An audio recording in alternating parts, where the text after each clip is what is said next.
The youngest palace of India. আমার পিছনেই কিন্তু মেহরানগড় ফোর্ট। পুরো মান্ডার গার্ডেনটা কিন্তু এই ট্রেনে করে কভার করতে পারে। নট অনলি তেরেনাম, এখানে কিন্তু প্রচুর সিনেমার শুটিং হয়েছে, কি হলিউড কি বলিউড। এটা হচ্ছে মেহরানগড় ফোর্টে মহারাজাদের শয়ন কক্ষ অর্থাৎ শোয়ার ঘর। এবার ভেবে দেখো বক্স, রাজস্থানের রাজাদের হাতে কত টাকা ছিল। এই কেল্লার 2 নম্বর গেটে কিন্তু ক্যানন বল মানে কামানের গোলার 2টো দাগ আছে, এই জন্য এটাকে তাজমহল অব রাজস্থানও বলা হয়ে থাকে। যোধপুরের যে রাজবংশ সেই রাজাদের সমাধিস্থল এবং বেশ কিছু মন্দির এখানে করা হয়েছে। এই জায়গাটাই টুরজিকা ঝাররা নামে পরিচিত। দেখতে পাচ্ছ সামনের দিকে যেগুলো রয়েছে যে দোকানঘর বা কিছু, এটাই হচ্ছে সর্দার মার্কেট। হ্যালো জনগণ, তো কেমন আছো তোমরা? আমি অর্পণ, রাজস্থান যোধপুর থেকে তোমাদেরকে ট্রাভেলার্স গাইডে আরও একটা ভিডিওয়ে স্বাগত জানাই। আজকে আমাদের রাজস্থান ট্রিপের তৃতীয় দিন। আজকে 4 চাকা নয়, 4 চাকা পার্কিংয়েই রয়েছে। হায়ার করেছি 2টো স্কুটি, কারণ যোধপুর অন্যতম বিখ্যাত গলির শহর। ছোটো ছোটো রাস্তা সাইট সিনে বেরোচ্ছি স্কুটিতে। আমরা 4 জন 2টো স্কুটি নিয়েছি, 2টো স্কুটি নিয়ে যোধপুর সাইট সিনে যাচ্ছি। আর স্কুটির রেন্ট যদি বলা হয় 350 টাকা করে পার ডে স্কুটিটা নিয়েছে, মানে এক একটা স্কুটি 350 টাকা করে। 2টো স্কুটিতে 700 টাকা আমাদের পে করতে হবে। তেল নিজেদের, তেল ভরো চলো। অতএব ফার্স্ট আমাদের ডেস্টিনেশন হচ্ছে কিন্তু পেট্রোল পাম্প। সবারই প্রথমে স্কুটিতে তেল ভরাবো, ভরিয়ে আমরা বেরিয়ে যাবো যোধপুরের সাইট সিন। যোধপুর সাইট সিনে প্রথমে চলে এসছে মান্ডার গার্ডেনে। মান্ডার গার্ডেনে এখানে স্কুটি পার্ক করে এবার যাব মান্ডার গার্ডেনের ভেতরে। এখানে যেটা রয়েছে টিকিট, সেটা টিকিট হচ্ছে 10 টাকা করে ইন্ডিয়ানদের জন্য পার হেড। চলো টিকিট কাটি, কেটে মান্ডার গার্ডেনে যাই। আর মান্ডার গার্ডেন সম্পর্কে বলতে গেলে এটা হচ্ছে রাঠোর বংশের যে রাজারা ছিলেন, অর্থাৎ যোধপুরের যে রাজবংশ সেই রাজাদের সমাধিস্থল এবং বেশ কিছু মন্দির এখানে করা হয়েছে। আর এখানে সন্ধ্যাবেলায় কিন্তু লাইট অ্যান্ড সাউন্ড শো হয়। এখন first hour morning, light and show আর দেখছি না আমরা যাচ্ছি খালি মান্ডার গার্ডেনটাকে দেখার জন্য।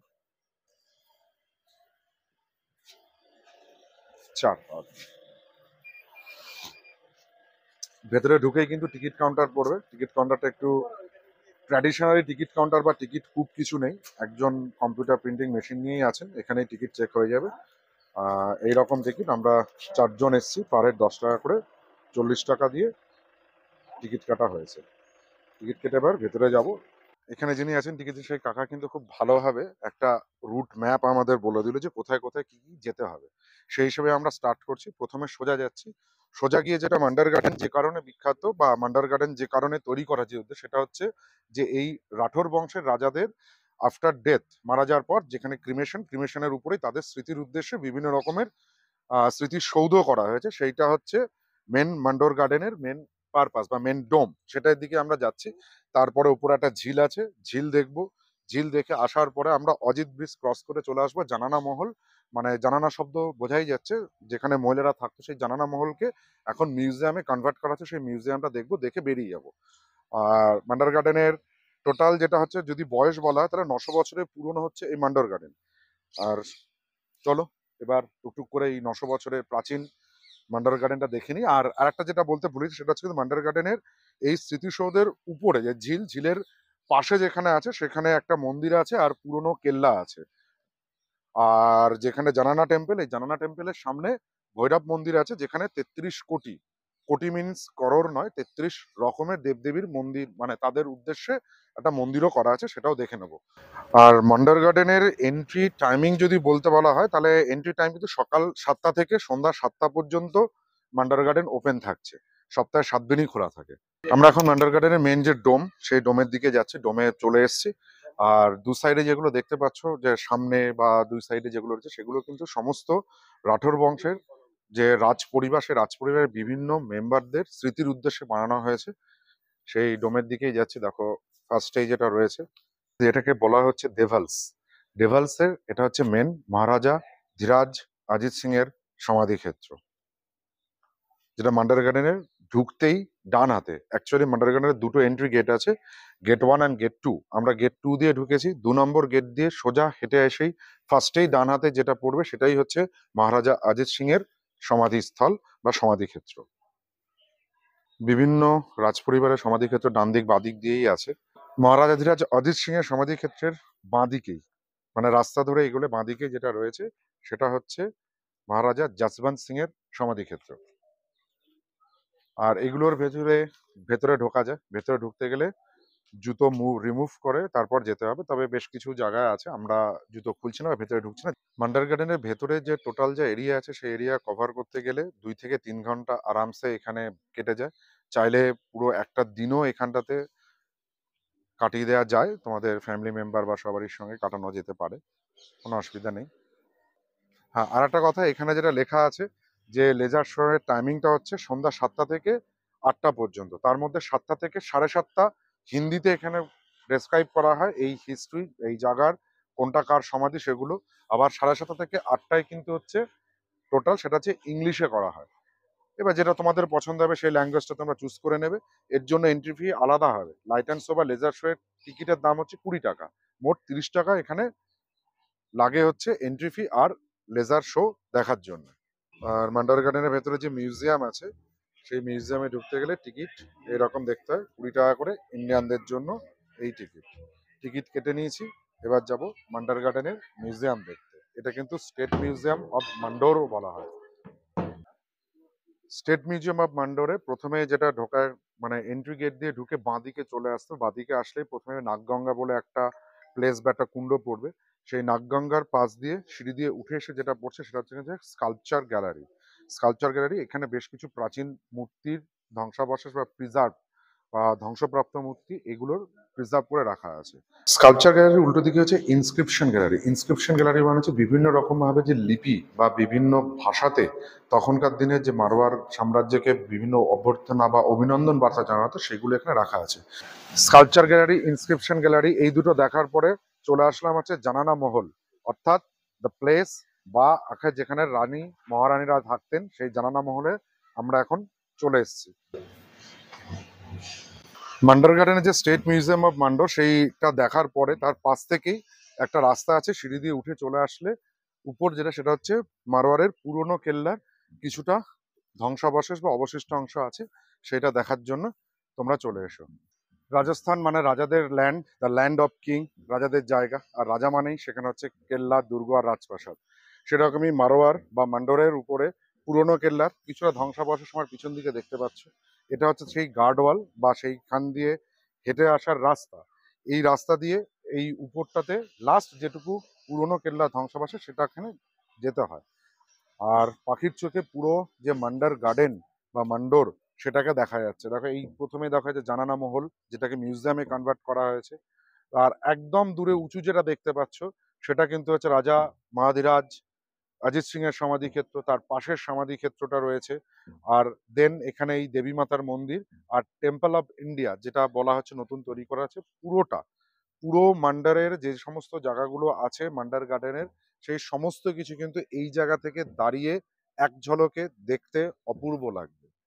দেখতে পাচ্ছ মান্ডার গার্ডেনের ভেতরে কিন্তু জেডিএ মানে যোধপুর ডেভেলপমেন্ট অথরিটির তরফ থেকে 10 টাকা করে একটা এই ট্রাক্টর ট্রেন আছে। যারা বয়স্ক লোকজন পায়ে হেঁটে ঘুরতে চাইছো না বা ঘুরতে পারবেন না, তারা কিন্তু 10 টাকার বিনিময়ে এই ট্রেনে করে, যেটা আমরা হেঁটে কভার করলাম, পুরো মান্ডার গার্ডেনটা কিন্তু এই ট্রেনে করে কভার করতে পারো। মান্ডার গার্ডেন দেখে আমরা এই মুহূর্তে চলে এসেছি উমেদ ভবন প্যালেস দেখতে, the youngest palace of India. দ্বিতীয় বিশ্বযুদ্ধের সময় 1943 সালে এই প্যালেস কিন্তু মহারাজা উমেদ সিং তৈরি করেছিল এবং তার নামেই এই প্যালেসটার নাম হয়েছে। পরে বর্তমানে এটা 3টে ভাগে ডিভাইডেড হয়ে গেছে। একটা গ্রুপে তাজ গ্রুপ অফ হোটেল, তাদের 5 স্টার হোটেল এখানে তৈরি করেছে। এখনো তাদের রাজাদের বংশধররা থাকেন, বর্তমান বংশধরের নাম হচ্ছে গজ সিং, তিনি এখানে থাকেন। এছাড়া আর একটা পার্টে মিউজিয়াম তৈরি হয়েছে। এই হচ্ছে ইন্ডিয়ার সব থেকে ইয়াংগেস্ট, ইন্ডিয়া বলা ভুল, ওয়ার্ল্ডেরও সব থেকে ইয়াংগেস্ট প্যালেস কিন্তু এই উমেদ ভবন প্যালেস। আরো ইতিহাস ঘাটলে জানা যায় এই উমেদ ভবন প্যালেস যখন তৈরি করা হয় সে সময় দ্বিতীয় বিশ্বযুদ্ধ চলছিল। সমস্ত ভেতরে ইন্টেরিয়ারের যা সামগ্রী রয়েছে তা কিন্তু আনা হয়েছিল ইংল্যান্ড থেকে, এবং ইংল্যান্ডে ইউনিয়ন জ্যাকের পতাকা ছিল জাহাজে। সেই প্রথম লটের জাহাজকে কিন্তু জার্মানরা ডুবিয়ে দেয়। পরে আবার রাজা উমেদ সিংকে আবার দ্বিতীয়বার ইংল্যান্ড থেকে ইন্টেরিয়ারের সমস্ত কিছু মালামালগুলোকে নিয়ে আসতে হয় এবং ডবল খরচ করে তৈরি করা হয়েছিল এই প্যালেসটি বা রাজপ্রাসাদটিকে। আর একটা মোস্ট ইন্টারেস্টিং নিউজ হচ্ছে এখানটা, বা এটা সম্পর্কে বলা যায় যে যখন তো আমরা ব্রিটিশ সাথে পরাধীন, ব্রিটিশেরা সেই সময়তে এই প্যালেসটার যিনি তৈরি করেছেন, নকশা তিনি ছিলেন মিস্টার ল্যাঙ্কাশায়ার। তা যিনি ব্রিটিশ প্রকৌশলী বা ইঞ্জিনিয়ার ছিলেন, তাকেও কিন্তু হায়ার করেছিলেন রাজা উমেদ সিং। এবং তার নকশা এবং তার প্রোটোটাইপ ভেতরে মিউজিয়ামে রাখা আছে, সেইটা দেখে এটাই তৈরি করা হয়েছে। একবার ভেবে দেখো বক্স, রাজস্থানের রাজাদের হাতে কত টাকা ছিল, দুবার দ্বিগুণ খরচ করে এই প্যালেস তৈরি, তার মধ্যে আবার ব্রিটিশ একজন ইঞ্জিনিয়ার তাকে হায়ার করে তার অধীনে, মানে রাজার অধীনে তাকে নিয়ে এসে কাজ করানো হয়েছিল। গ্রেট। এই উমেদ ভবন প্যালেসে আসতে গেলে তোমরা যদি মিউজিয়াম ভিজিট করো, মিউজিয়ামের জন্য 60 টাকা করে ভারতীয়দের জন্য দিতে হবে প্রবেশ মূল্য। আর যদি ফরেনার হয় তাদের ক্ষেত্রে মানে 250 টাকা, 250 টাকা করে এন্ট্রি ফিতে যেতে হবে। ভেতরে মিউজিয়াম আছে, মিউজিয়ামের ভেতরে বিভিন্ন রাজাদের যে ব্যবহারকৃত জিনিসপত্র, তাদের দামি আসবাবপত্র, পোশাক আশাক এসবগুলো আছে, ভেতরে ভিডিও করা যায়নি। আর বাইরে বেরিয়ে এসে আমি যে জায়গাটায় আছি ঠিক এই জায়গার ডান দিক অর্থাৎ টিকিট কাউন্টারটার উল্টো দিকে কিন্তু রয়েছে ভিনটেজ কারের একটা গ্যালারি। এখানে রোলস রয়েসের প্রথম মডেল, মার্সিডিজ বেঞ্চের ফার্স্ট মডেল, সমস্ত কিছু গাড়ি এখানে রাখা আছে। সেই গাড়িগুলো মানে ব্যক্তিগতভাবে আমার খুব ভালো লেগেছে গাড়িগুলো দেখতে। হ্যাঁ, আর আমার পেছনে দেখতে পাচ্ছ এখানে কিন্তু একটা সুভিনিয়ার স্টল আছে। এখান থেকে চাইলে তোমরা রাজস্থানের যে ট্র্যাডিশনাল কিছু গয়নাগাটি, পোশাক আশাক এই সমস্তগুলো কিনতে পারো, নিজের জন্য নিতে পারো, নিজের বাড়ির লোকদের জন্য নিতে পারো, বন্ধু বান্ধব বান্ধবী সবারই জন্য নিতে পারো। ব্যাস, it is all about Umaid Palace. Umaid Palace দেখার পর আমরা আমাদের পরবর্তী যে ডেস্টিনেশন সেই জসবন্ত থারাতে চলে এসেছি। পিছনে যেটা দেখতে পাচ্ছ এটা হচ্ছে জসবন্ত থারা। হ্যাঁ, জসবন্ত থারা।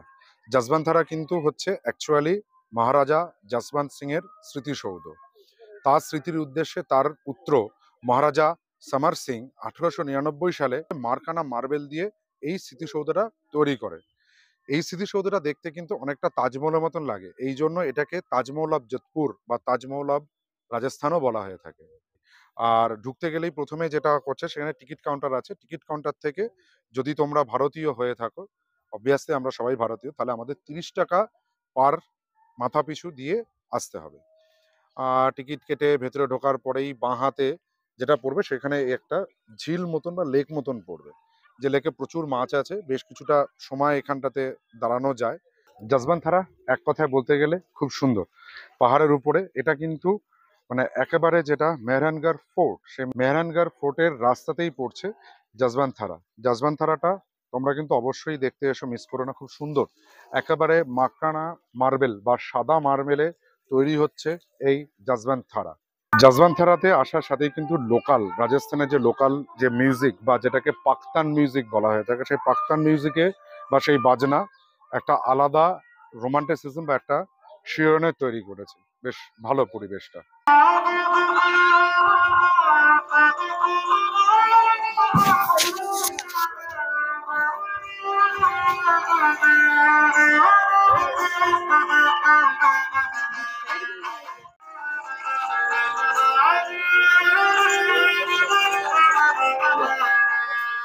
জসবন্ত থারার এই জায়গা থেকে কিন্তু পাখির চোখে পুরো যোধপুর শহরটাকে দেখা যায়। ক্যামেরায় কত দূর আসছে বুঝতে পারছি না, তাও অন্তত আমরা এখানে দাঁড়িয়ে এই যে দূরে দেখতে পাচ্ছ এখান থেকে যে পুরনো কেল্লা মান্ডার গার্ডেন যেটা রয়েছে, সামনে যেটা দেখতে পাচ্ছ সেটা হচ্ছে উমেদ ভবন প্যালেসে, সেটা দেখা যাচ্ছে। আর এদিকটাতে দেখো যদি, তাহলে ব্লু সিটি অফ ইন্ডিয়া অর্থাৎ যোধপুরের যে ব্লু স্কাল্পচার সেটা কিন্তু চোখে পড়ছে একটু একটু হলেও। আর সবারই উপরে দেখো এই দিকটা যে সোজা রয়েছে সেইটাই হচ্ছে মেহরানগড় ফোর্ট। আগেই বলেছি রাজস্থান, রাজস্থান মানে হচ্ছে দ্য ল্যান্ড অফ ফোর্ট, কেল্লার শহর বা কেল্লার রাজ্য হচ্ছে রাজস্থান। আর এই মুহূর্তে আমরা দাঁড়িয়ে আছি যোধপুরের মেহরানগড় ফোর্টের সামনে। দেখো আমার পিছনেই কিন্তু মেহরানগড় ফোর্ট। এই মেহরানগড় ফোর্টের ইতিহাস যদি বলা হয় তাহলে 1459 সালে রাজপুত শাসক রাও যোধা তার শহর অর্থাৎ যোধপুরকে প্রোটেক্ট করার জন্য এই মেহরানগড় ফোর্টটিকে নির্মাণ করান। এই ফোর্টের ভেতরে বিভিন্ন প্যালেস, বিভিন্ন রকমভাবে প্রহরীদের থাকার জায়গা, তাদের নিত্য নৈমিত্য দরবার সমস্ত কিছু গড়ে তোলা হয়েছে। বর্তমানে এর ভেতরে একটা মিউজিয়াম আছে। চলো মেহরানগড় ফোর্ট দেখতে যাই। আর টোটাল এরিয়ার কথা যদি বলা হয় তাহলে 1200 একর জায়গার উপরে তৈরি এই মেহরানগড় ফোর্ট। মেহরানগড় ফোর্টে ঢুকতে গেলে কিন্তু পকেটটা মোটামুটি ভালোই ফাঁকা হলো, কারণ পার হেড 200 টাকা করে এন্ট্রি ফি। ইন্ডিয়ানদের ক্ষেত্রে 200 টাকা করে, আর যদি স্টুডেন্ট হও তাহলে সেক্ষেত্রে স্টুডেন্টের বৈধ পরিচয়পত্র মানে আই কার্ড দেখিয়ে কিন্তু এন্ট্রি ফি হয়ে যাবে 100 টাকা করে স্টুডেন্টদের ক্ষেত্রে, আর ফরেনারদের ক্ষেত্রে 600 টাকা করে টিকিট। এই কেল্লার 2 নম্বর গেটে কিন্তু ক্যানন বল মানে কামানের গোলার দুটো দাগ আছে, দরজাটা পুরোটাই উপড়ে গেছে। এই যে দেখতে পাচ্ছ এইটা কিন্তু হচ্ছে কামানের গোলার চিহ্ন। ভেতরে ঢুকে প্রথমে যেটা চোখে পড়বে সেটা হচ্ছে যে এই দুর্গ বা ফোর্টের সিকিউরিটি বা সুরক্ষা পারপাসে কামান বসানো আছে। এখান থেকে শত্রুরা যদি কোনোভাবে কেল্লাকে আক্রমণ করতে, তাহলে এখান থেকে কামান দাগা হতো। সেই কামান তখন থেকেই এই কামানটা, মানে সেই সময়ের কামান কিন্তু এখানে এখনো প্রিজার্ভ করে রাখা হয়েছে। আর এটা পুরোটাই একটা মিউজিয়াম। এই মুহূর্তে আমরা দাঁড়িয়ে আছি ৫ নম্বর গেটের সামনে। দেখো ৫ নম্বর গেটের সামনে এই দরজায় বেশ কিছু ফলা দেখা যাচ্ছে। এই ফলাগুলো বসানো হয়েছিল যদি কোনোভাবে হস্তি বাহিনী বা হাতি দিয়ে কেউ আক্রমণ করতো, সেই হাতি বাহিনীকে আক্রমণ ঠেকানোর জন্য এই গেটে ফলা লাগানো হয়েছিল। আর এই কেল্লার ভেতরে নট অনলি দ্যাট, পুরো একটা শহর ছিল, লোকজন এখানে বসবাস করত। তাদের প্রত্যেকটা কিছুর নিদর্শন কেল্লা দিয়ে ঢুকতে ডান দিক বাঁ দিক দুদিকেই পড়বে। এটা কাঠের তৈরি, হাতিদের বসার জায়গা। এখানে যেগুলো দেখতে পাচ্ছ ডান দিকে সবগুলোই কিন্তু হাতির উপরে এটাকে রাখা হতো, পিঠের উপরে, হাতির পিঠের উপরে রেখে তার উপরে রাজ পরিবারের লোকের বা রাজারা সবাই বসতো। আর সামনে যে ছোট কূপটা দেখছো সেখানে কিন্তু মাউথ বসে থাকতো। প্রত্যেকগুলোই বিভিন্ন রকম ভাবে বিভিন্ন সময় বিভিন্ন পারপাসে ব্যবহার করা হতো। সেই রকম ভাবে এলিফ্যান্ট চ্যারিয়ট অর্থাৎ হাতির পিঠে বসার জায়গা, এটাকে বলা হচ্ছে মহাডোল পালকি। এখানে রাজা বসতো, তাকে কাঁধে করে নিয়ে আসতো, রাজার এখানে দরবার বসতো, সেইটা এখানে রয়েছে। জাস্ট এক কথায় মানে সে যুগে চলে এসেছি। এটা কিন্তু কেল্লার শীষমহল বা আয়না ঘর। এখানে সাজসজ্জা বিভিন্ন রকম করতেন রাজরানীরা, পুরোটাই আয়না দিয়ে তৈরি শীষমহল। এটা হচ্ছে মেহরানগড় ফোর্টে মহারাজাদের শয়ন কক্ষ অর্থাৎ শোয়ার ঘর। তখনকার দিনে সেই পাখা, হাতে টানা পাখা রয়েছে, বিছানা রয়েছে, বসার জায়গা, আর মধ্যেখানে কিন্তু সেই শতরঞ্জের একটা টেবিল রয়েছে বা পাশা খেলার টেবিল। এই মুহূর্তে আমরা দাঁড়িয়ে আছি মেহেরগড় ফোর্টের কামানের রাজ্য বা তোপের রাজ্যে। দেখো সারি সারি কামান, এখান থেকে কিন্তু সুরক্ষা বা প্রোটেকশনের জন্য এই কামানগুলো বসানো হয়েছিল। শত্রুরা যদি কোনোভাবে আক্রমণ করতো, তাহলে এই কামানগুলো দিয়ে ফায়ার করে শত্রুদেরকে পিছনে হটানো হতো বা মেরে ফেলা হতো। আর এই কামানগুলো দেখে কি বন্ধু তোমাদের কিছু মনে পড়ছে? হ্যাঁ, যদি মনে না পড়ে তাহলে সালমান খানের তেরে নাম সিনেমাটা দেখে নেবে, ও জানে গানটা শুনবে, তাহলে দেখতে পাবে এই কামানগুলো পরপর করে আছে। নট অনলি তেরে নাম, এখানে কিন্তু প্রচুর সিনেমার শুটিং হয়েছে, কি হলিউড কি বলিউড। যেমন শুদ্ধ দেশি রোমান্স, তারপর হচ্ছে ঠাগস অফ হিন্দুস্তান থেকে শুরু করে the falls, the rising of knights, হলিউডের মতন বিখ্যাত সিনেমা কিন্তু এখান থেকেই হয়েছিল। আর এই যে ব্লু সেট বা ব্লু সিটি বললেন, এটা দেখেই কিছুটা আন্দাজ করতে পারছো শুদ্ধ দেশি রোমান্সের স্পট। মেহরানগড় ফোর্ট দেখে তারপর আমরা লাঞ্চ করেছি। লাঞ্চ করে ছেড়ে এখন চলে এসেছি তুর্জিকা ঝাররা বা স্টেপ ওয়েল দেখতে। এটা মেনলি যোধপুর সিটিতে জলের ক্রাইসিস মেটানোর জন্য তৎকালীন শাসক বা রাজারা তৈরি করেছিল। এটা খুবই ভালো যে অনেকগুলো স্টেপ দিয়ে নেবে, নিচে দেখতে পাচ্ছ যে ওখানটাতে সেই পুকুর টাইপের বা একটা ওয়েল মানে কুয়ো টাইপের খনন করা হয়েছে এই জলের সমস্যা মেটানোর জন্য। এই জায়গাটাই তুর্জিকা ঝাররা নামে পরিচিত। টুরিস্ট স্পট যেগুলো আছে যোধপুরের সব কিছু কমপ্লিট করার পর হোটেলে এসে ফ্রেশ হয়ে লাস্টে আসলাম দেখতে ঘন্টাঘর বা ক্লক টাওয়ার। এটা আমাদের হোটেল থেকে ওয়াকিং ডিস্টেন্সে আছে, মানে আমরা যে হোটেলে উঠেছি সেখান থেকে 5 মিনিট হেঁটে আসলেই এটা চলে, ওই জন্য আমরা হেঁটেই আসলাম ফ্রেশ ট্রেশ হওয়ার পরে। এবার চলো এই ক্লক টাওয়ারের উপরে উঠবো ঘন্টাঘরে। এটা আজকের লাস্ট স্পট যোধপুরের সাইট সিনের ভেতরে। ক্লক টাওয়ারের ভেতরে বা ক্লক টাওয়ারের উপরে উঠতে গেলে ভারতীয় নাগরিকদের জন্য 25 টাকা করে টিকিট পেতে হয়। টিকিটটা কিন্তু অনেকটা এইরকম হয়েছে, মানে একটা অন্যরকম টাইপের টিকিট। ফরেনার যদি হয়, ফরেনারদের জন্য 100 টাকা করে পার হেড লাগে ক্লক টাওয়ারের ভেতরে ঢুকতে। চলো এবার আমরা ওপরে উঠি। ঘন্টাঘর বা ক্লক টাওয়ার যোধপুরের শহরের ঠিক মধ্যেখানে একটা খুব মানে বিখ্যাত ল্যান্ডমার্ক হিসেবে বলা যায়। আর টোটাল এর যদি আমরা উচ্চতা দেখি মাটি থেকে একদম টপ পর্যন্ত, এর উচ্চতা হচ্ছে 70 ফুট। আর চারদিকে 4টে ঘড়ি আছে। এই মুহূর্তে আমরা কিন্তু সেই ক্লক টাওয়ার বা ঘন্টাঘরের উপরে, মানে পুরো উপরে উঠতে পারিনি, কিছুটা উপরে ছাদে দাঁড়িয়ে আছি। এই ছাদ থেকে আমি দেখো প্রথমেই যেটা পয়েন্ট আউট করবো সেটা হচ্ছে মেহরানগড় কেল্লা। একদম সুন্দরভাবে লাইটে নাইট ভিউ, মানে মেহরানগড় কেল্লার যে নাইট ভিউ সেটা কিন্তু এই জায়গা থেকে বেশ পরিষ্কারভাবে দেখা যাচ্ছে, যদিও আমাদের হোটেলের ব্যালকানি থেকেও এটা দেখা যাচ্ছে। আর এই যে লাইট দিয়ে যেগুলো দেখতে পাচ্ছ সামনের দিকে যেগুলো রয়েছে যে দোকান ঘর বা কিছু, এটাই হচ্ছে সর্দার মার্কেট। এটা হচ্ছে একটা পপুলার মার্কেটিং প্লেস বা মার্কেট প্লেস যোধপুরের। এখানে সবকিছুই পাওয়া যায় এ টু জেড। হ্যাঁ, তবে একটা জিনিস, খাবার দোকানের খুব অভাব, এখানে খাবার দোকান পাওয়া যায় না। আজকের মতো এই পর্যন্তই। এখানেই আমাদের যোধপুরের সাইট সিন বা যোধপুর ট্রিপের দি এন্ড এবারের মতো। যাই হোক, কি করতে হবে, ভিডিওটি যদি ভালো লাগে তাহলে ভিডিওটি লাইক করো, শেয়ার করো, কমেন্ট করো, আর আমাদের চ্যানেল ট্রাভেলার্স ডাইকে সাবস্ক্রাইব করো, পাশে থাকা বেল আইকনটিকে প্রেস করো সবার আগে নোটিফিকেশন পাওয়ার জন্য। টাটা।